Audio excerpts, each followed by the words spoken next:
Hi folks, అందరికీ నమస్తే. మనకి ఇది ఫస్ట్ చాప్టర్లోకైనా వచ్చింది. ఈ ప్రాబ్లం ఒకటి ఉంటుంది, ఇర్రేషనల్ ప్రాబ్లం ఉంటుంది. ఇక రెండు ప్రాబ్లంలు చేస్తే ఆ రెండిట్లకైనా ఏదో ఒకటి పక్కా దిగుతుంది.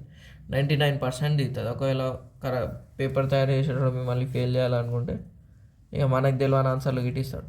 సో నేను ఇది రాస్తా. Given x² + y² = 27xy. ఇది ఆల్రెడీ ఉంది, బట్ మళ్ళీ చేస్తాం నాకు ఇష్టం కాబట్టి. ఇక్కడ x - y కదా, సో ఇక్కడ మైనస్ ఉంటే మనము adding -2xy on both sides అన్నాను. మైనస్ ఉంది కదా, సబ్ట్రాక్టింగ్ రాయచ్చు కాబట్టి నేను రాయా, ఎందుకంటే స్టూడెంట్స్ కన్ఫ్యూజ్ కావద్దు, రెండు దిక్కులు చేయాలి. సో ఈడ ఫార్ములా ఏమవుతుంది బ్రో అంటే a² + b² - 2ab = a - b whole square. LHSలో ఈ టర్మ్ రాయాలి. So x - y whole square = రెండు సేమ్ టర్ములు కదా, 27 రూపీస్లకి 2 రూపీస్ ఇస్తే 25 రూపీస్. సో ఈడేం చేస్తా, apply log on both sides.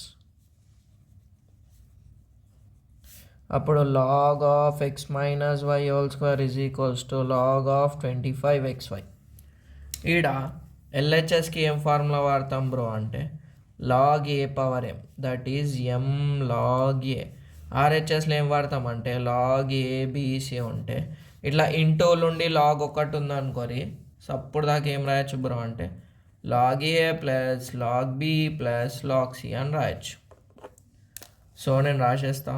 2 log of x - y = log 25 + log x + log y.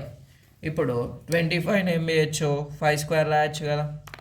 So log of 5², మళ్ళీ ఇట log a⁴m కదా, that is 2 log 5 + log x + log y + log x + log y.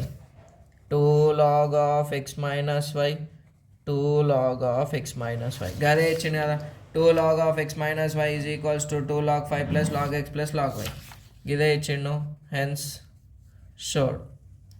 ఇయో గీ 1, 2, 3 ఫార్ములాలు గుర్తుపెట్టుకుంటే 6 marks problem ఈజీగా వచ్చేసాయి.